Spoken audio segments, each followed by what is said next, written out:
Welcome friends. In the previous video of different kinds of potential energies, today I would like to discuss about capacitors. Friends, आज हम capacitor के बारे में पढ़ेंगे। देखो, capacitor एक ऐसा सिस्टम है कि जिसके ऊपर आप चाहे उतना इलेक्ट्रिक चार्ज डिपॉजिट करके, चाहे आपकी इच्छा हो उतना चार्ज डिपॉजिट करके definite amount of electric potential obtain कर सकते हो। And this kind of arrangement is said to be capacitor. अगर आपको कैपेसिटर बनाना है तो फ्रेंड्स यहाँ पर ध्यान से समझो। वैसे तो मैं पिछले वीडियोस में स्कूल के अंदर जो वीडियोस अपलोड किए थे कैपेसिटर से रिलेटेड, उसके अंदर मैं कैपेसिटर से रिलेटेड बहुत सारा डिटेल में डिस्कशन कर चुका हूँ। एक्चुअली ये रिवीजन लेक्चर है, इसलिए थोड़ा सा फास्ट हाईलाइट करके कैपेसिटर से रिलेटेड इंपॉर्टेंट थियरीज में यहाँ पर बताने जा रहा हूँ।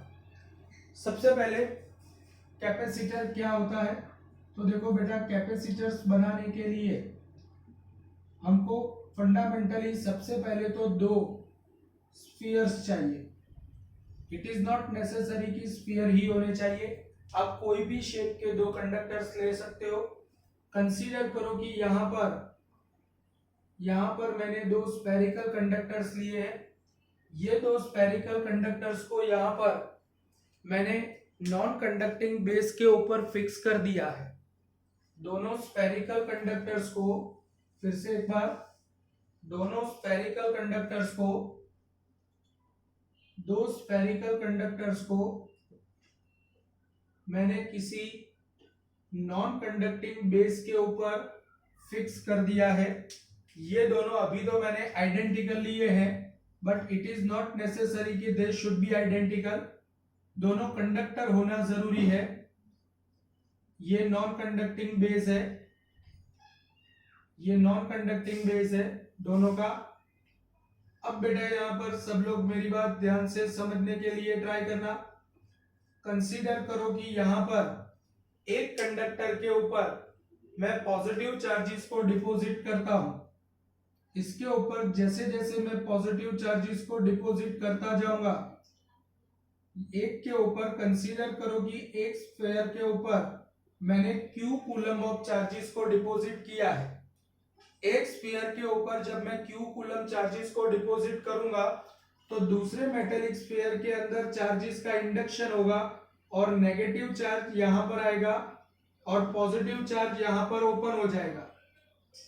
अगर पॉजिटिव चार्ज यहां पर ओपन हो जाता है और ये कंडक्टर का अगर मैं अर्थिंग कर देता हूं, इसका अगर मैं अर्थिंग कर देता हूं, तो ऐसे केस में अर्थिंग की वजह से इलेक्ट्रॉन स्फीयर के अंदर एंटर होंगे और ये पॉजिटिव चार्जेस को नलीफाई कर डालेंगे।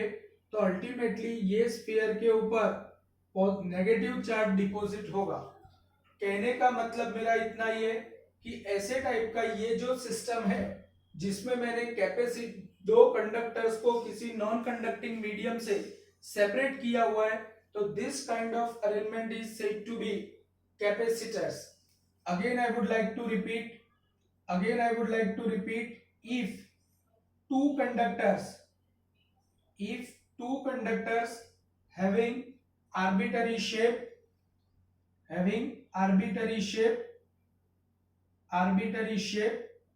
and volume and size are separated by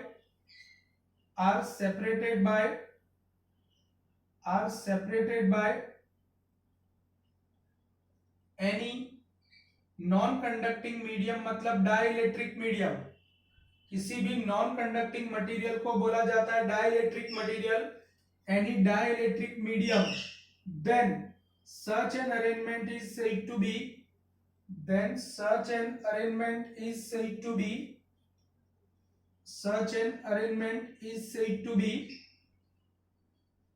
capacitor. Friends, मेरी बात यहाँ पर ध्यान से समझो। कैपेसिटर बनाने के लिए इट इज नॉट नेसेसरी कि यहाँ पर आप दो कंडक्टर्स को कैसे अरेंज कर रहे हो। अगर किसी को दो स्फेरिकल कंडक्टिंग शेल लेनी है और उसको कोसेंट्रिक अरेंज करनी है, तो then also it will become spherical capacitor. अगर आप दो होलो सिलेंडर्स लेते हो और होलो सिलेंडर्स को कोएक्सियली अरेंज करके उनको नॉन कंडक्टिंग मीडियम से सेपरेट करते हो, then also it will become cylindrical capacitor. अगर आप दो कंडक्टिंग प्लेट्स लेकर के उसको अरेंज करते हो तो that is also become parallel plate capacitor. कहने का मतलब फ्रेंड्स मेरा इतना ही है कि अगर आपको कैपेसिटर बनाना है तो फंडामेंटल नेसेसिटी क्या है? फंडामेंटल नेसेसिटी एक ही है कि दो कंडक्टर्स को किसी भी नॉन कंडक्टिंग मीडियम से सेपरेट करना होता है। तो friends this is said to be basic about capacitor. कोई भी कैपेसिटर इलेक्ट्रिक चार्जेस को स्टोर करता है तो अपने ऊपर डिपॉजिट होने देता है। तो ultimately the capacity of any capacity to store electric charges is called as capacitance of capacitor। Capacitance of capacitor को C equal to Q upon V से डिफाइन किया जाता है। कैपेसिटेंस ऑफ कैपेसिटर को C equal to Q upon V से define किया जाता है और इसके ऊपर से कैपेसिटेंस की डेफिनेशन क्या होगी? तो फ्रेंड्स इसके ऊपर से कैपेसिटेंस की डेफिनेशन होती है the total amount of electric charges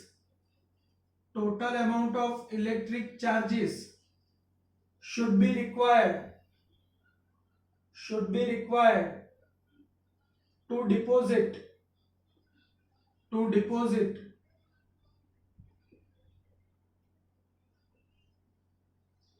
to develop potential difference of 1 volt is called as 1 volt या unit potential difference unit is called as capacitance of capacitor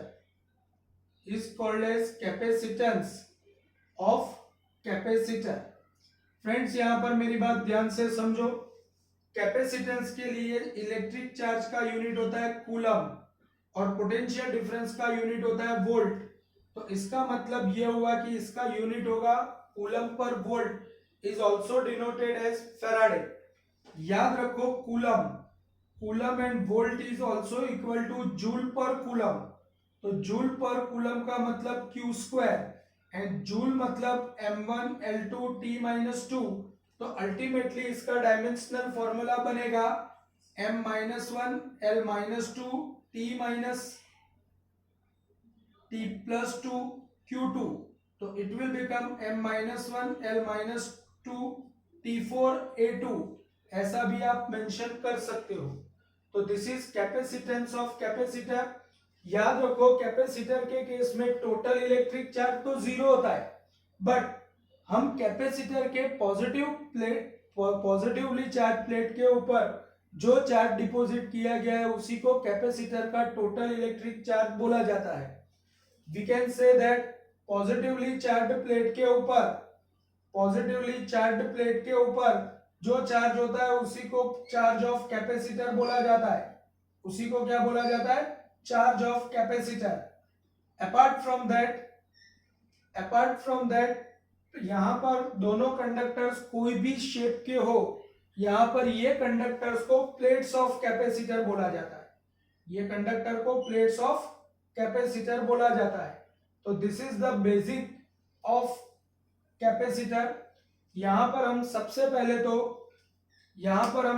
पहले तो पैरेलल प्लेट कैपेसिटर के बारे में discussion करेंगे।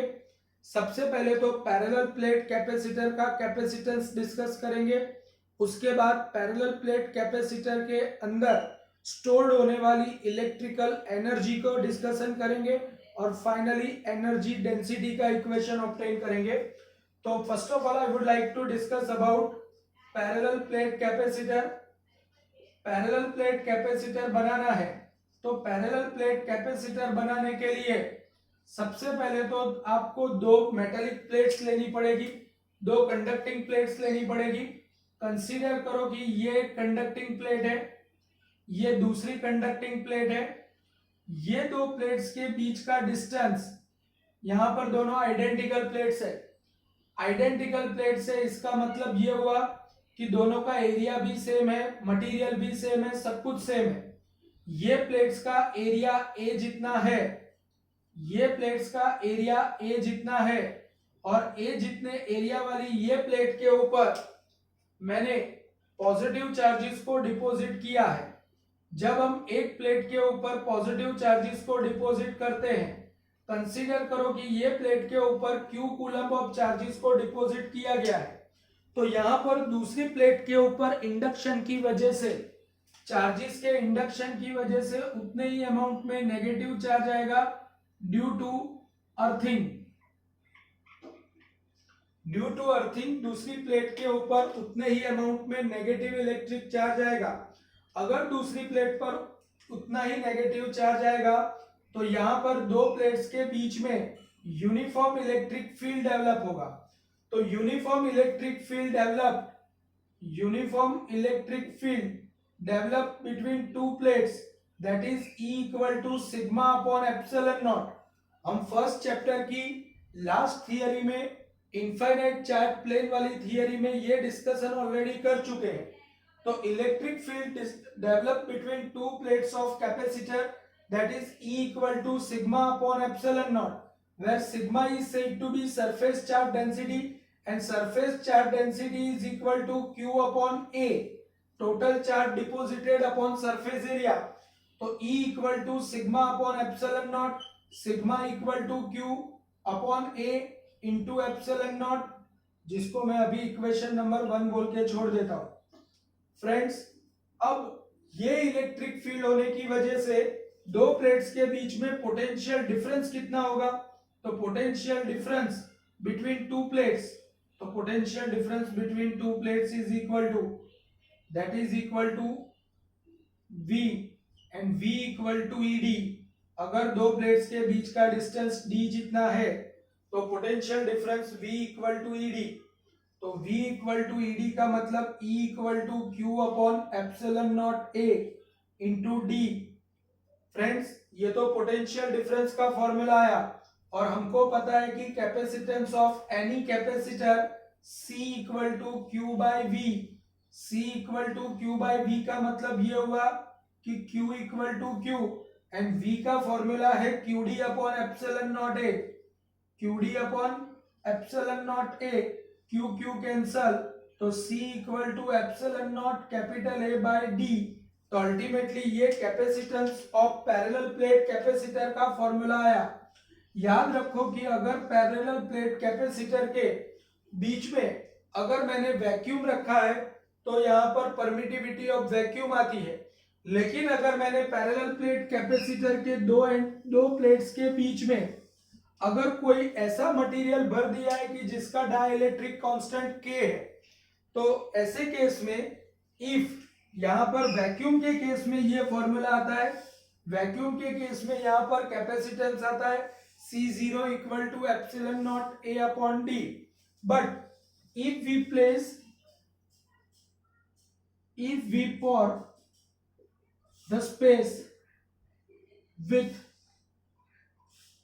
material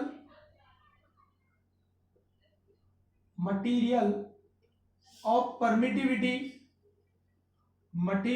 permittivity epsilon, अगर मैंने epsilon permittivity वाला मटेरियल भर दिया तो नया कैपेसिटेंस हो जाएगा एप्सिलॉन A अपॉन D, और अगर उसका डाइलेक्ट्रिक कांस्टेंट K है तो it will become K epsilon not A by D, मतलब K into C0।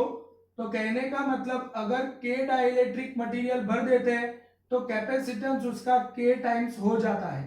This is extra discussion, but ultimately you have to keep in your mind that अगर मुझे कोई parallel plate capacitor दिया है तो parallel plate capacitor का capacitance evaluate करने का फॉर्मूला होता है C0 equal to epsilon naught capital A upon D. अब फ्रेंड्स यहां पर मुझे दूसरा क्वेश्चन डिस्कस करना है, इलेक्ट्रिक पोटेंशियल एनर्जी, क्योंकि जब भी आप कैपेसिटर की प्लेट्स को चार्जिंग करोगे तो कैपेसिटर की प्लेट्स के ऊपर जैसे जैसे चार्जेस का डिपोजिशन होता जाता है वैसे वैसे कैपेसिटर अपनी दो प्लेट्स के बीच में इलेक्ट्रिक फील्ड के फॉर्म में एनर्जी को स्टोर करता जाता है। अगर वो इलेक्ट्रिक फील्ड के फॉर्म में एनर्जी को स्टोर करता है तो यहाँ पर उसके अंदर स्टोर्ड होने वाली इलेक्ट्रिक पोटेंशियल एनर्जी का मुझे इक्वेशन चाहिए। तो फ्रेंड्स यहाँ पर ध्यान से समझो, कंसीडर करो कि यहाँ पर मेरे पास एक प्लेट है और ये प्लेट के ऊपर मैंने सारे पॉजिटिव चार्जेस डिपॉजिट किए हैं, इसलिए इसकी पोटेंशियल, इसका जो इलेक्ट्रिक फील्ड होगा, दो प्लेट का सिस्टम है तो electric field sigma upon epsilon not आएगा। तो एक प्लेट के सिस्टम के केस में इसका जो भी इलेक्ट्रिक फील्ड आएगा तो वो इलेक्ट्रिक फील्ड होगा electric field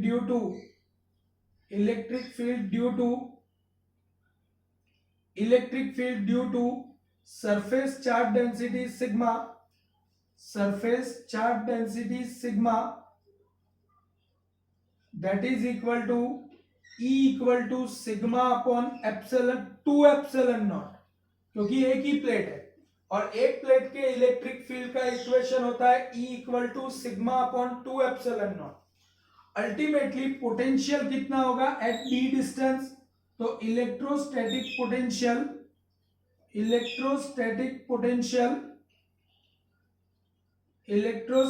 potential at D distance, that will be, D distance पर पोटेंशियल होगा V equal to E D, और ये इक्वेशन के accordingly V equal to E D, E equal to यहां पर आप देख सकते हो कि sigma upon 2 epsilon not into D, but sigma equal to Q upon A into 2 epsilon not into D, तो that is equal to half QD upon epsilon not A। Friends यहां पर मेरी बात ध्यान से समझो, अब यहां पर हम कैपेसिटर बनाना है तो यहां पर दूसरा Q कूलम जितना चार्ज अरेंज करना पड़ता है। इसका मतलब ये हुआ कि Q कूलम चार्ज को इनफाइनाइट से यहां तक लाने के लिए जो वर्क करना पड़ता है वो सिस्टम के अंदर पोटेंशियल एनर्जी के फॉर्म में स्टोर होगा। तो पोटेंशियल एनर्जी के फॉर्म में टोटल कितना स्टोर हुआ, तो U equal to V into Q, V की वैल्यू मुझे ऑलरेडी मिल चुकी है, half QD upon epsilon not A into Q, तो that is equal to Q square by 2 epsilon not A।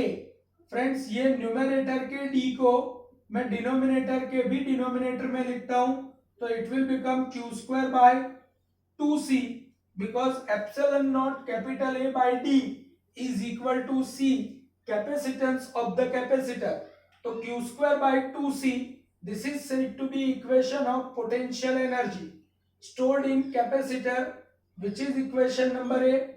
लेकिन फ्रेंड्स हमको पता है कि Q इक्वल टू CV अगर मैं सब्स्टिट्यूट करता हूं तो Q equal to CV equation के accordingly potential energy equal to C square V square upon 2C, तो it will become half CV square. तो ये भी बेटा potential energy of, electric potential energy of capacitor का इक्वेशन बनता है। Apart from that यहां पर फ्रेंड्स ध्यान से समझना, अब मुझे इक्वेशन ऑब्टेन करना है जिसका नाम है electric energy density. Energy density बहुत ही इंपॉर्टेंट फिजिकल क्वांटिटी है और सब यहां पर ध्यान से समझना, इलेक्ट्रिक एनर्जी डेंसिटी का मतलब क्या होता है। तो देखो बेटा, एनर्जी डेंसिटी का मतलब होता है total electrical energy stored, total electrical energy stored in capacitor per unit volume is called as energy